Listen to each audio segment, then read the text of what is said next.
जो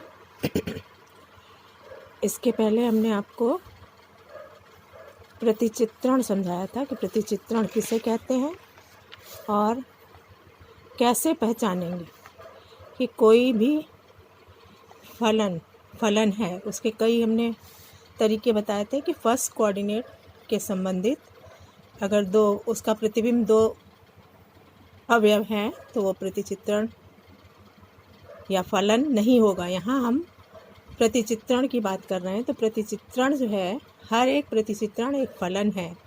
तो ज़्यादातर बुक्स में फलन ही लिखा है, प्रतिचित्रण को भी फलन ही लिखा हुआ है। और उसी प्रतिचित्रण या फलन के हम प्रकार की आज बात कर रहे हैं।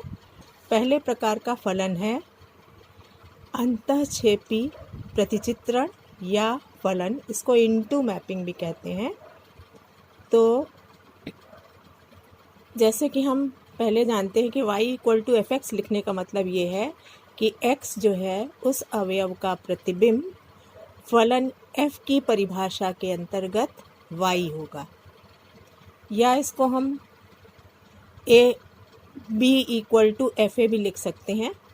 ये निर्भर करता है कि हम जो डोमेन और सह डोमेन ले रहे हैं वो a b या xy भी ले सकते हैं।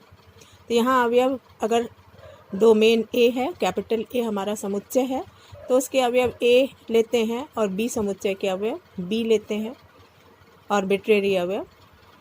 तो यहाँ हम अब XY लेके चल रहे हैं कि अगर हमारा डोमेन कैपिटल X और सह डोमेन Y है और एक फलन f x से y में है, तो y=fx का मतलब हुआ कि x का प्रतिबिंब f की परिभाषा के अंतर्गत y होगा। और हमने ये भी बताया कि यदि फलन प्रतिचित्रण तब होगा जब x के प्रत्येक अवयव का प्रतिबिंब अवश्य हो। तो fx या तो सबसेट होगा या इक्वल टू y होगा। यहाँ इनटू मैपिंग के लिए यह आवश्यक है कि इक्वल टू ना हो, केवल fx सबसेट y हो। इसका मतलब कम से कम y में एक अवयव अवश्य हो जो x के किसी न किसी अवयव का से संबंधित ना हो, यानी एक अवयव y में अवश्य छूटा होना चाहिए। यदि एक उदाहरण हम लेते हैं कि यदि f n से n में एक प्रतिचित्रण है या फलन है, तो उसकी परिभाषा दी गई fx=x²। यहाँ दो चीज़ों पे ध्यान देना है कि जो प्रतिचित्रण है किस समुच्चय से किस समुच्चय पर है और उसकी परिभाषा क्या है। तो अगर हम n का समुच्चय ले रहे हैं तो यहाँ सारी धन पूर्णांक संख्याएं 1 2 3 हैं। यहाँ भी n है, डोमेन भी n, सह डोमेन भी n, तो इसके अवयव 1 2 3 4 इसके भी हैं, इसके भी हैं। लेकिन यहाँ fx=x² अगर हम लेते हैं तो 1 का संबंध किससे होगा? 1 का प्रतिबिंब क्या है? 1 का स्क्वायर, यानी 1 का संबंध 1 से होगा। 2 का प्रतिबिंब 2 का स्क्वायर यानी 4 हो गया। 3 का प्रतिबिंब 3 का स्क्वायर यानी 9 हो गया। तो यहाँ ये अवयव जो बचे 2 3 5 7 8, ये पूर्ण वर्ग संख्याएं जो नहीं हैं सह डोमेन की, ये किसी अवयव का प्रतिबिंब नहीं होंगी। तो ये कैसा प्रतिचित्रण हुआ? Into mapping. यहाँ fx पूरा y के बराबर नहीं है, fx इज सबसेट y का सबसेट है। उसमें अवयव कौन कौन से हैं? 1 4 9, ये fx के अवयव है जो कि y का उप समुच्चय है। इसलिए ये प्रतिचित्रण क्या नहीं होगा? इनटू होगा। ये प्रतिचित्रण इनटू मैपिंग या अंतरक्षेपी प्रतिचित्रण कहलाएगा। एक उदाहरण और लेते हैं। दूसरा प्रतिचित्रण का प्रकार लेते हैं आच्छादक प्रतिचित्रण, जो अंतःक्षेपी नहीं है। अंतःक्षेपी का उल्टा हो गया आच्छादक। ऑनटू मैपिंग या आच्छादक प्रतिचित्रण। f यदि x से y में एक प्रतिचित्रण अथवा फलन है और fx बराबर y, वहाँ क्या था? केवल fx= सबसेट y था। यहाँ fx बराबर y, यानी y के प्रत्येक अवयव जो हैं वो x के किसी न किसी अवयव से संबंधित अवश्य होंगे, किसी न किसी अवयव का प्रतिबिंब अवश्य होंगे। तो ये प्रतिचित्रण क्या कहलाता है? आच्छादक। एक उदाहरण इसका लें, इसमें परिभाषा दी गई है कि f x y such that y is equal to mod x, जहाँ एक्स एक पूर्णांक है। आच्छादक प्रतिचित्रण है, ये सिद्ध करना है। अब इसका y जो है वो क्या होगा, सारी धन पूर्णांकों का समुच्चय, और x पूर्णांक ही है, तो इस x से मतलब सारी धन पूर्णांक किसी न किसी पूर्णांक का मॉड निरपेक्ष मान अवश्य है, क्योंकि धन या ऋण x हो उसका मॉड हमेशा प्लस x में होगा, और ये y जो है वो एक पूर्णांक संख्या है, इसलिए ये सदैव धन पूर्णांक है, इसलिए मॉड x के संगत एक पूर्णांक संख्या ज़रूर मिलेगी, यानी y जो है वो पूरा का पूरा समुच्चय x के किसी न किसी अवयव से संबंधित होगा। वेन डायग्राम भी इसका खींच सकते हो अपने आप। इधर समुच्चय पूर्णांक संख्याओं का धन भी है और ऋण भी है डोमेन में, और सह डोमेन में केवल पूर्णांक संख्याओं का समुच्चय है प्लस वाली, तो वो किसी न किसी से संबंधित हैं, तो इस तरह से वो प्रतिचित्रण आच्छादक कहलाएगा। अब नेक्स्ट आते हैं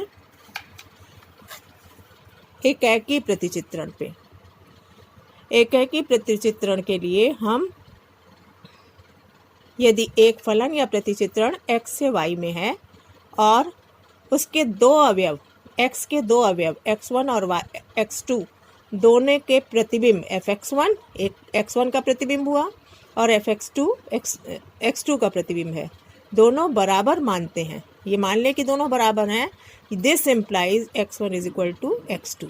ये इम्प्लाई करता है कि x1 x2 वो अवयव भी समान होंगे। यदि दो अवयवों के प्रतिबिंब बराबर हैं तो वो दोनों अवयव भी समान हैं, तो इस तरह का प्रतिचित्रण एकाक प्रतिचित्रण कहलाता है। जैसे उदाहरण ले लीजिए, एक एग्जाम्पल है f r से r में एक प्रतिचित्रण है, इस प्रकार है कि उसकी परिभाषा दी गई है fx is equal to 2x plus 1, यानी x का प्रतिबिंब 2x प्लस 1 होगा।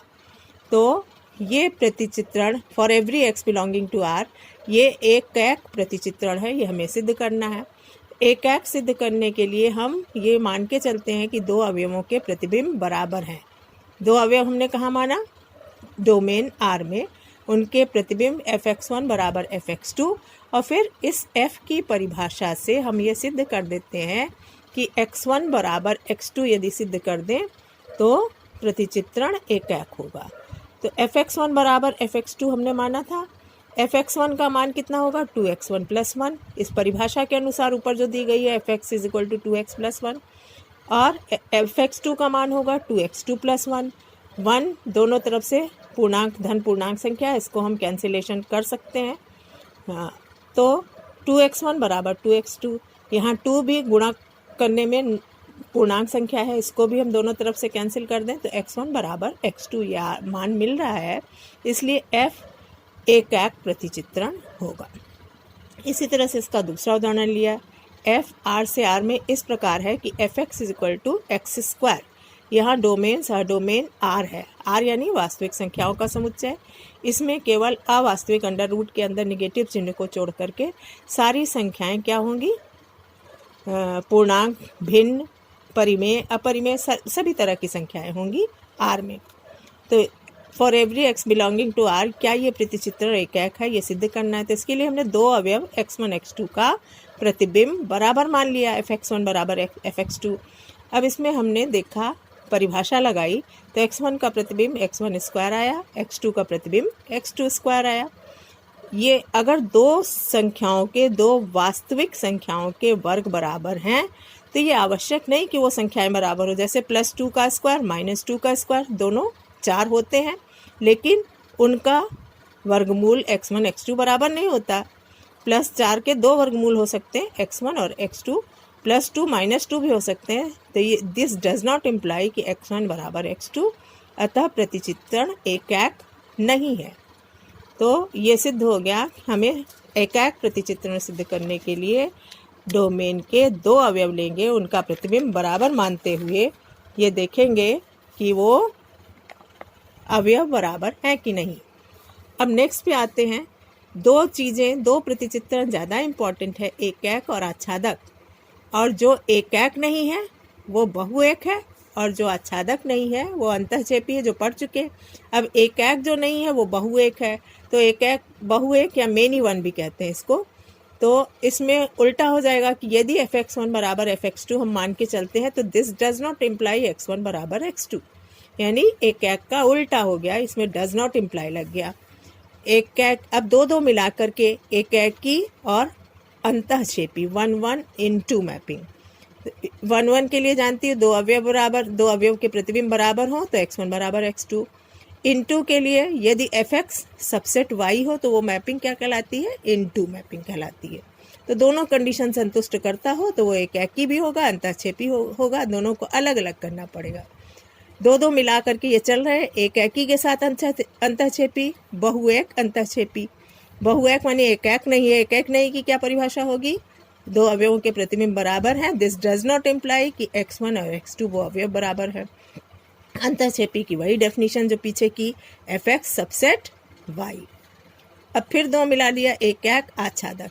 ये सबसे इम्पॉर्टेंट चीज़ है, इसके क्वेश्चन ज़्यादा आते हैं कि हमें एकाक भी सिद्ध करना है और आच्छादक भी सिद्ध करना है। एकाक सिद्ध करने के लिए भी हम पीछे के एग्जाम्पल में किए हैं कि यदि fx1 बराबर fx2 इम्प्लाइज x1 बराबर x2, ये हम सिद्ध कर देते हैं तो वो प्रतिचित्रण एकाक हो जाएगा। और आच्छादक के लिए भी कर चुके हैं कि fx इक्वल टू y हो जाए, यानी पूरा का पूरा सहडोमेन ये x के अवयव का प्रतिबिंब अवश्य हो, सहडोमेन में कोई भी अवयव ना छूटा हो जो किसी अवयव से संबंधित ना हो। जैसे एक एग्जाम्पल ले रहे हैं हम कि fx सच दैट ये एक फलन है r से r में, ये इसका डोमेन भी r है, सहडोमेन भी r, जहाँ fx is equal to x plus 1 for every x belonging to r। ये एकाक भी है और आच्छादक भी है। एकाक के लिए तो बहुत आसान तरीका है कि अगर हम दो अवयव x1 x2 के प्रतिबिंब बराबर मान लें और सिद्ध कर दें x1 बराबर x2, इस तरह का क्वेश्चन कर चुकी हो। fx1 बराबर fx2 है, दिस इम्प्लाइज x1 का प्रतिबिंब क्या हुआ, x1 प्लस 1, x2 का प्रतिबिंब क्या हुआ, x2 प्लस 1, 1 कैंसिल हो गया, x1 बराबर x2 आ गया, तो प्रतिचित्रण क्या हो गया, एकाक। अब आच्छादक के लिए एक तरीका ये जान लो कि हमें y के बारे में मालूम है, y इस में हम एक अवयव मानेंगे। माना एक अवयव स्वेच्छ अवयव सह डोमेन में बिलोंग करता है, यानी y बिलोंग्स टू r, और हम ये मान के चले कि y जो है वो किसी x का प्रतिबिंब है, y बराबर fx। अब वो x भी यदि डोमेन r में बिलोंग करता है तो ये प्रतिचित्रण आच्छादक हो जाएगा, यानी हर एक अवयव जो y सह डोमेन में है वो किसी न किसी अवयव डोमेन के किसी न किसी अवयव के से संबंधित है। हम एक अवयव x अपने आप मान लेते हैं जो जिसका प्रतिबिंब क्या है, y है। y के बारे में हमने y बिलोंग टू r माना है, y के बारे में हमें मालूम है कि y कैसा अवयव है, एक वास्तविक संख्या है। अब इस फलन की परिभाषा से y के बारे में जानते हुए x के बारे में पता लगाएंगे कि x कैसी संख्या है। हमारा डोमेन जो है वो r है, यदि x भी वास्तविक संख्या आती है तो वो x जो है वो डोमेन में बिलोंग करेगा। तो अब x बराबर x का मान इस समीकरण से हमने निकाल लिया, y बराबर x प्लस 1 है, तो x बराबर हो गया y माइनस 1। y वास्तविक संख्या है, वास्तविक संख्या में से एक घटा दें तो हमेशा वास्तविक संख्या मिलेगी, यानी y माइनस 1 भी वास्तविक संख्या होगी। तो y माइनस 1 यानी x बिलोंग्स टू r। इसका मतलब हो गया कि y जो है किसी ऐसे अवयव x का प्रतिबिंब है जो डोमेन में बिलोंग करता है, इसलिए y क्या है, फलन क्या हो गया, आच्छादक। एक फलन और बचा है बहुएक, जैसा कि नाम बहुएक आच्छादक। बहुएक जानती हो जो एकाक नहीं है, आच्छादक जो जिसका सह डोमेन पूरा का पूरा प्रतिबिंब है, x के अवयवों का सह डोमेन में कोई अवयव छूटा ना हो जो किसी अवयव का प्रतिबिंब ना हो। fx1 is equal to fx2 implies x1 बराबर x2, ये तो एकाक की परिभाषा हो गई, और fx बराबर y ये किसकी परिभाषा है, आच्छादक। तो fx1 बहुएक आच्छादक के लिए fx1 equal to fx2 does not imply x1 बराबर x2 और fx is equal to y। तो ये हमने इतने सारे संबंध के प्रकार आज बताए बच्चों। कल हम कुछ विशेष प्रकार के फलन या प्रतिचित्रण के प्रकार आपको बताएंगे और एकाक आच्छादक सिद्ध करना और क्वेश्चन देंगे और बताएंगे। अभी आप पीछे के क्वेश्चन भी नहीं किए, उसको पूरा करिए और कल के होमवर्क में हम क्वेश्चन एक आच्छादक सिद्ध करने वाले क्वेश्चन देंगे। थैंक यू बच्चों।